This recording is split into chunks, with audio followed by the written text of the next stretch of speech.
Now available in paperback and e-readers. E-Steam Cancel Vacation. Hell's aspiring angel takes on a social justice, social media mob looking to cancel her in this all-new E-Steam series adventure. Get E-Steam Cancel Vacation in paperback and e-readers today. One of my viewers wanted my thoughts on the tragic incident known as the Greenwich Village Townhouse explosion. Now, the Greenwich Village Townhouse explosion was a tragic event that took place on March 6, 1970, when members of the Weather Underground or Weathermen terrorist organization were making bombs in the basement of 18 West 11th Street in Greenwich Village, and one of those bombs exploded. And as a result of this bomb exploding, it basically destroyed the four-story townhouse that was owned by one of the members, Kathy Wilkerson, and led to the death of three other Weathermen terrorists, such as Ted Gold, Diana Oughton, and Terry Robbins, who were killed in the blast, and basically made it where most people started to see far leftist terrorists as a major threat to the country. Now, this whole incident of the Greenwich Village townhouse explosion basically happened because the members of this Weathermen organization basically wanted to try to escalate things as related to their movement. Now, this movement of the Weather or Underground or Weathermen organization started in June of 1969, and they had been formed from the remnants of an organization known as the Students from a Democratic Society, and this group of activists basically wanted to believe that armed struggle was needed to reform American society, and this Weathermen group basically got its name from a Bob Dylan 1965 song, Subterranean Homesick Blues, where Bob Dylan says, "You don't need a weatherman to know which way the wind blows," and basically wanted to go out here and perform terrorist acts in an effort to try to go out and try to make the social change that they felt wasn't really happening for them. Moreover, the organization also wanted to go out here and try to gain clout and favor with the Black Panthers, and also wanted to show how they had basically opposed the Vietnam War, which was basically killing a lot of baby boomers by having them drafted into a war that was supposed to preserve democracy, but wasn't giving many of the young people any benefits outside of being conscripted to death. So what they wanted to do was basically bring the war home, and bring the war home as related to their protest of the Vietnam War by going out here and participating in acts of terrorism, which they basically believed would only kill police officers and military personnel. Now, when it came to the Weathermen, when I take a critical look at the individuals in this group, it's clear that these were basically a lot of beta males and feminist indoctrinated women, like I talk about in my books, The Man Crisis and The Woman Crisis. And these members of this group, the Weathermen, basically they were living in a rose-colored reality that was one provided to them by the privileged lives that they lived, and basically they wanted to go out here and call themselves changing society, ironically receiving lots of benefits from that same American society that they said that they wanted to change. For example, with Ted Gold, who was a red diaper baby who was born in a communist family, basically he didn't see all the privileges his father had, being a mathematics instructor at Columbia University and was a prominent Jewish physician who had been a part of the old left, was living in a high-rise apartment in Manhattan's Upper West Side. They want to say that he suffered economic hardship, but this guy was basically living better than most black people. He said he was speaking and advocating for and going to really good schools like Stuyvesant High School. I mean, this guy wasn't really suffering, but he wanted to go out here and talk about the struggles of black people. And the same thing for Diana Oughton, who was born in Dwight, Illinois, the eldest of 4 daughters, and basically lived very well going out here hunting pheasants. I mean, this girl, again, her father was a guy who was the vice president of a bank and the owner of a successful restaurant, and that was her mother, both her mother and her father, again, living very well. And then you had the other third person who had been killed, Terry Robbins, the guy who basically was building these bombs. He was out here while his mother suffered from breast cancer and passed away. The whole thing is his mother was a Hunter College alumna, and his father worked at a garment factory. All these people were doing very well, and as they were doing very well and came from very privileged lives as baby boomers doing very well, they wanted to go out here and fight for political causes to try to change the country based on the ideologies that they had basically learned as related to communism, because all these people who were students of the Democratic Society, who eventually became the Weathermen, they were all caught up, like many of the social justice activists of today. They had come from privileged lifestyles and want to shape the society based on what they learned from what was at the time considered a counterculture movement, these communists and these Marxists who basically said that America wasn't treating people right and wanted to go out here and use black people as a prop to push their far left agenda. And I say they want to use black people as a prop because they said that they were fighting for black people's civil rights. However, they did not, one, consult any of the leaders of these movements, such as when Dr. King had passed away and Malcolm X had passed away, so there had been a void. But they didn't go out here and contact the Black Panthers, and the Black Panthers in and of themselves, the group that they said that they were seeking the validation of, the Black Panthers really didn't want anything to do with these individuals, because while the Black Panthers were a militant group who were about trying to fight for black people's rights, yes, they were about going out here and supporting gun ownership as related to self-defense. Again, the Black Panthers were a movement about self-defense, but the Weathermen were a group of far leftists who were really all about terrorism, and they were all about terrorism because they wanted power, and they wanted power under the guise of saying that they wanted to bring the war to the streets. But the war they wanted to bring to the streets was not about black empowerment. No, it was all about white supremacy. And that's why the Black Panthers really wanted nothing to do with the Weathermen, because the Weathermen were just, again, a group of privileged white kids who wanted to go on in their so-called activism to participate in these acts of terrorism. And they wanted to participate in these acts of terrorism basically because they wanted to push the country towards looking to support their far left agenda, a far left agenda that was all about promoting communism, and the whole thing is that with communism is not about empowering black people. No, it's an anti-black platform and an anti-black platform, because if any of these leftists were to have read the readings of Karl Marx is a hardcore racist who expressed contempt towards foundational black Americans and black people all across the globe, basically seeing black people as less than. So the entire platform of communism is white supremacist, and Karl Marx, the original Pookie, is not about distributing anything tangible to black people. No, Karl Marx never cared about black people. He saw black people as slaves the same way that the slave master saw them. So a lot of these leftists, they want to talk about how everybody is the same, but with Karl Marx, he basically saw black people as less than. So these guys basically, they were not looking to support black people like the Black Panthers. They were looking to get power for themselves. And like the feminist movement, what they wanted to do was go out here and double their numbers as related to their movement, double their numbers for their movement by recruiting black people.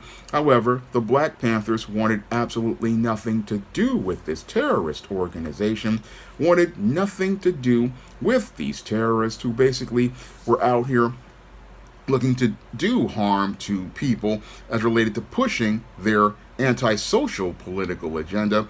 An antisocial political agenda basically revolving around the group of individuals who were caught up in their own rose-colored reality, where they were making themselves out to be out here fighting for people and saying that they were fighting for black people, all while living in a townhouse owned by one of the members, talking about how you want to turn New York into Saigon while you're living in a home in one of the richest neighborhoods, a neighborhood where black people were not even allowed to come to live.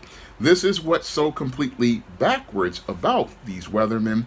And again, like the activist grandchildren that they have today, they don't see how their whole plan was just basically, again, illogical. Now, these people and the weathermen, like Ted Gold, basically wanted to turn New York into Saigon and wanted to bring a war that was ravaging a city abroad to the average American, saying that this represented the greed of the wealthy. But all of these kids basically came from families that were wealthy and wanted to bring a war to the streets, that was basically they had received benefits from because they were allowed to go to school. So these kids were sitting up here talking all this nonsense, just like these far left social justice types that have taken over industries like Hollywood.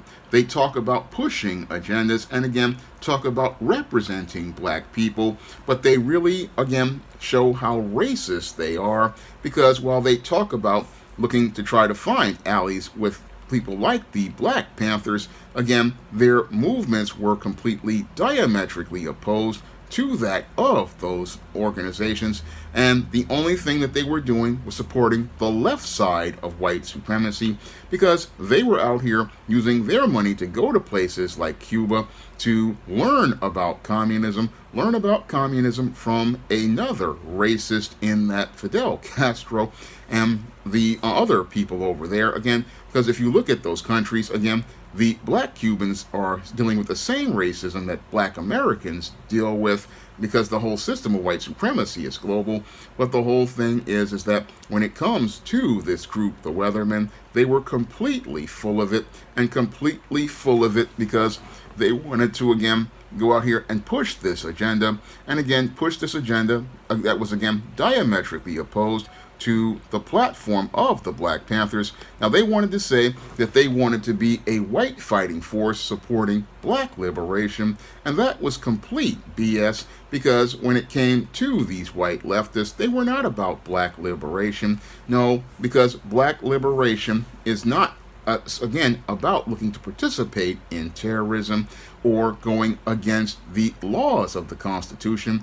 No, black empowerment basically is about looking to get tangibles from the government and picking our own candidates. That's what's the difference between this. No, what these white leftists, again, I'll repeat it once more, wanted to do was bluster the numbers for their far left radical movement by using the Black Panthers.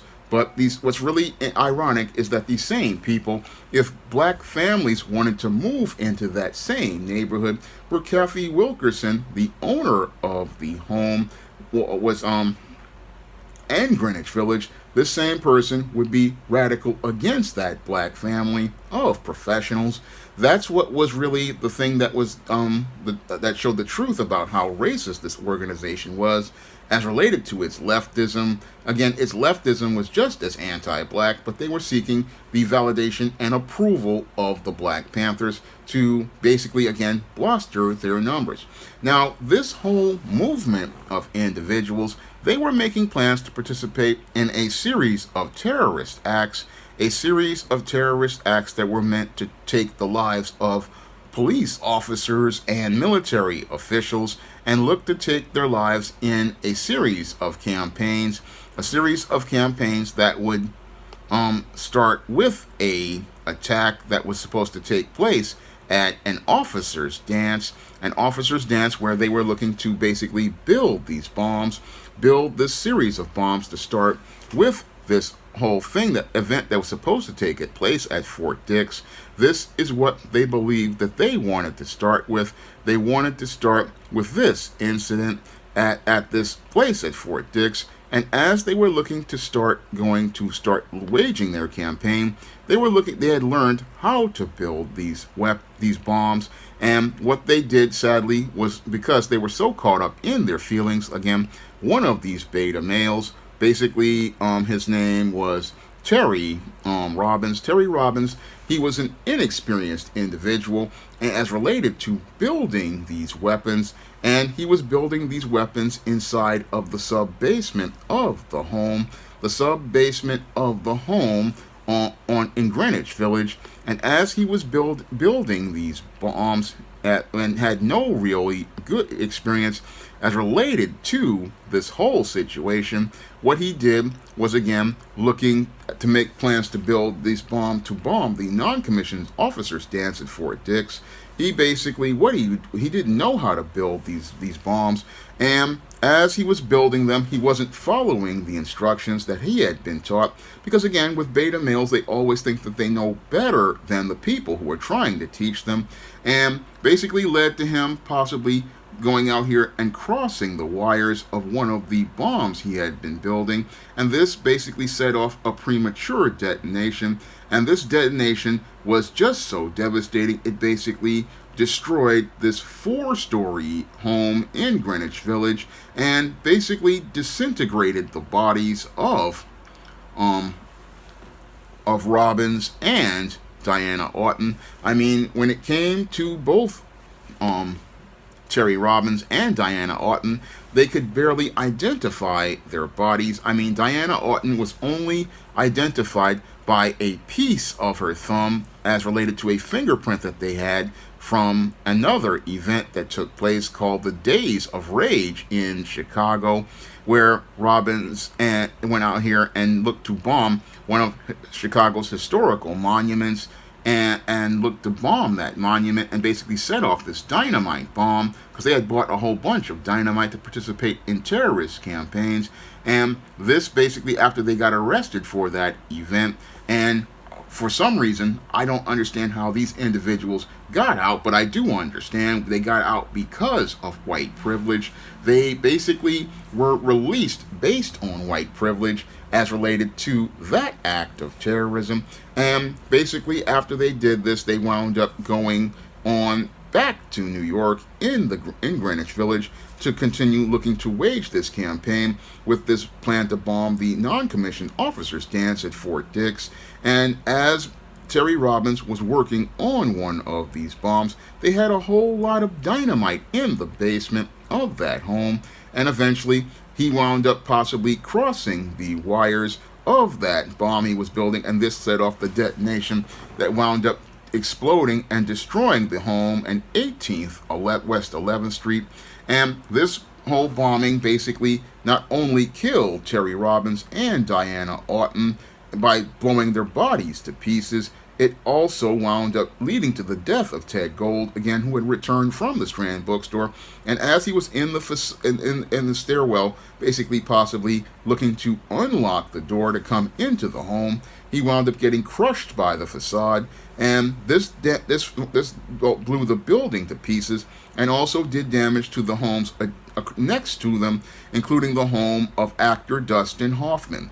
That's how devastating the damage was as related to the Greenwich Village townhouse explosion.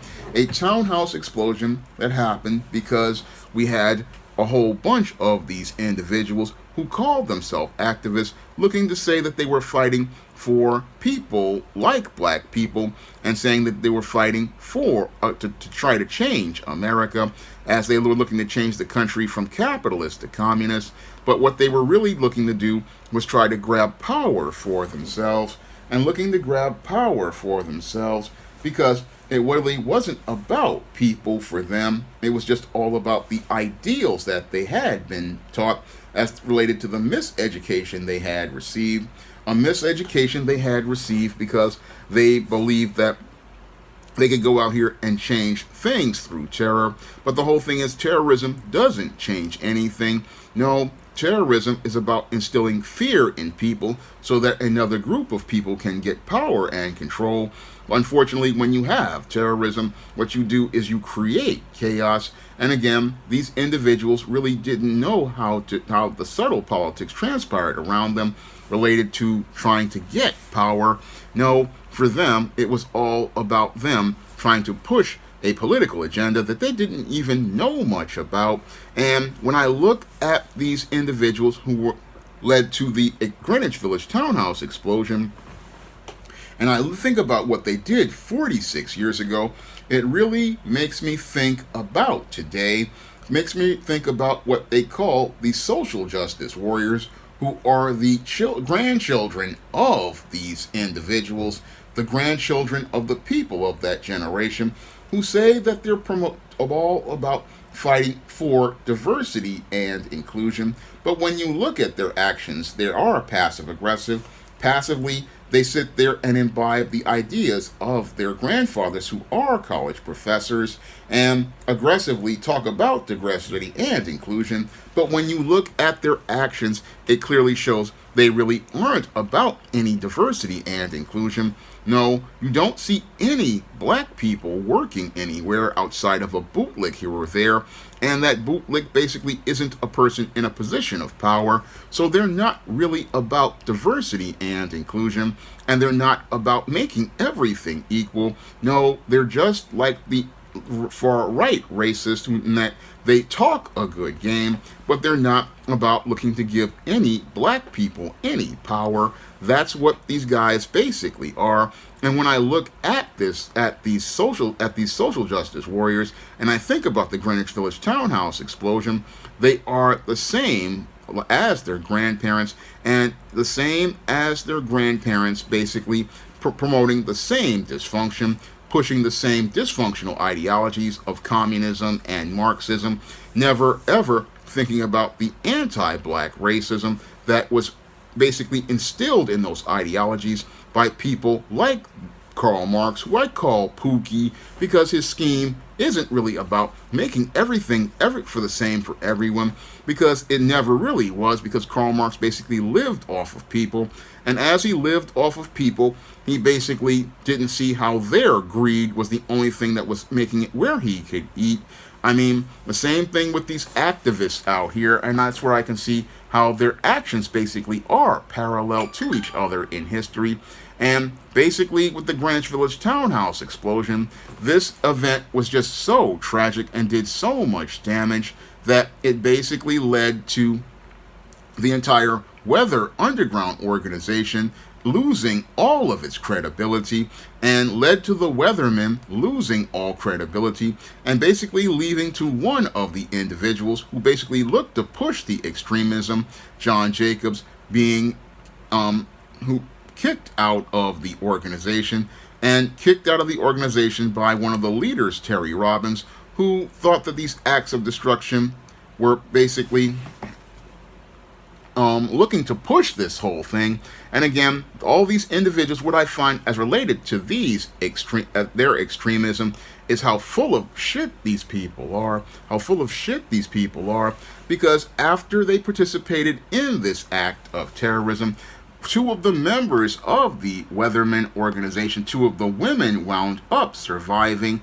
I mean, it was like Kathy Bowden and Kathy Wilkerson. They both wound up surviving, and then eventually, after they got helped out of the wreckage, went on to flee And one of them, Kathy Bowden, I believe, basically participated in the Brinks robbery, showing us how this communist really was all about the money. And Kathy Wilkerson went on the run. And after they went on the run, and eventually both of them wound up getting caught, we see how white supremacy is never about punishing white people, never really about punishing white people, because these white people, because they have white privilege as related to this incident. I mean, they went on the run and basically went and continued to live their lives. I mean, Bowden went back to her family home where her mother found her, and basically after this went back to her parents. So she went back there, and again they wouldn't see her for over, and then after this left and disappeared for over a decade, Kathy Bowden. And then Kathy Wilkerson basically again went on and fled after this. And then after they wound up fleeing, again what happened is they were put on the 10 most wanted list. And again, Bowden was arrested for the Brinks Armored Corps robbery and was locked in jail until 2003 for that crime. And what's really disturbing about Kathy Bowden is that she was later hired by Columbia University as an adjunct professor. Here's a woman who was participated in a terrorist act in America, and because of her white privilege, basically is now at an Ivy League school teaching. How many black people in the Black Panthers would be able to receive that benefit? Critical question I've got to ask. And Kathy Wilkerson, after surrendering in 1980, basically only got 11 months of a 3-year sentence for the dynamite possession charge. Again, here were individuals looking to participate in an act of terrorism, individuals looking to participate in an act of terrorism, and neither one were punished for participating in those acts of terrorism. Meanwhile, they wanted to go out here and look to court organizations like the Black Panthers, who wound up, in contrast, being destroyed through government plans as related to COINTELPRO. I mean, COINTELPRO basically led to the destruction of the Black Panthers, and the Black Panthers did more jail time as related to incidents that took place as the Black Panthers went into a state of decline.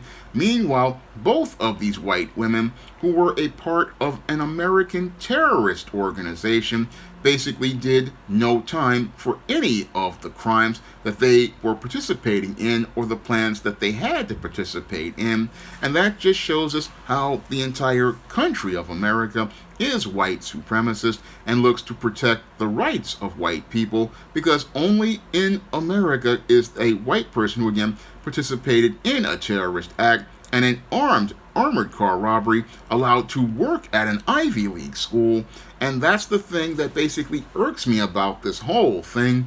Both of these individuals, again, participated in acts of terrorism, but the whole thing is they were not punished like terrorists. They were not punished like even with the act as related to a possible act of treason, because the whole Greenwich Village Townhouse explosion basically was an act of terrorism going against the country's overall politics. And again, this whole situation again was a very tragic one that showed us again how these individuals, these far leftists, are not on the side of black people and not interested in black empowerment. Were never interested in black people for black empowerment. I'll repeat it once more.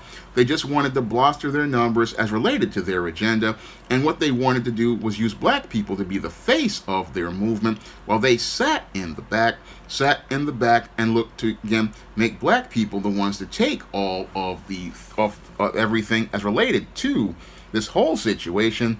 And again, this whole incident again, it just makes my blood boil, because again it just shows these people were not looking to again look to go out here and wage war and bring war to the streets for any reason outside of pushing their agenda.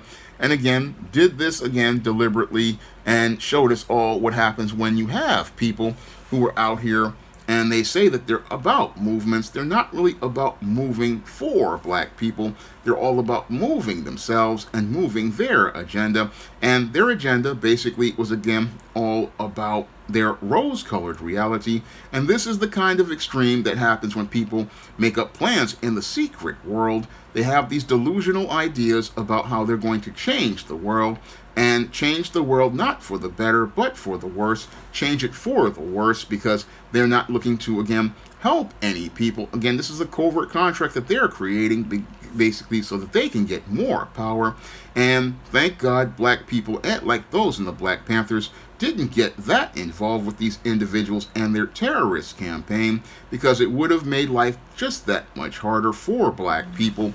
And again, these people were not for black empowerment. They were not about helping black people. No, they were just a bunch of far leftists who basically, thank God that they didn't do damage to other people's lives with their radical terrorism. Their radical terrorism and their violence basically would have led to a war between black people and whites and non-blacks that would have been worse, that would have undermined all the efforts of the civil rights movement. And this is what was instigated and egged on by these far leftists who basically show us what their descendants' dysfunction comes from, because this is the same type of radical mindset that social justice warriors basically have as related to their whole mindset, thinking that they're going to make change by participating in the same racism. And that's all because all these people live in a rose-colored reality created by a group of men and women in crisis who just have no understanding of how the real world works. Now, this was a video requested by one of my viewers and other viewers, and if you want to request a video, you can send a donation for a minimum of $15 to the PayPal or the Cash App by clicking the links in the description box. And if you want to learn what leads to individuals winding up on this road to dysfunction, you can pick up my books, The Man Crisis and The Woman Crisis, on Amazon.com in paperback and Kindle format. You can also find The Man Crisis and The Woman Crisis at other online booksellers like Draft the Digital, Google Play, Barnes & Noble, and big box retailers like Walmart and Target. That's all I have to say for this video. You can comment, rate, and subscribe. Now available in paperback and e-readers, ISIS, All About the Goddess. The Goddess Next Door bears all in the art studio to catch a campus stalker in this action-packed ISIS series mystery.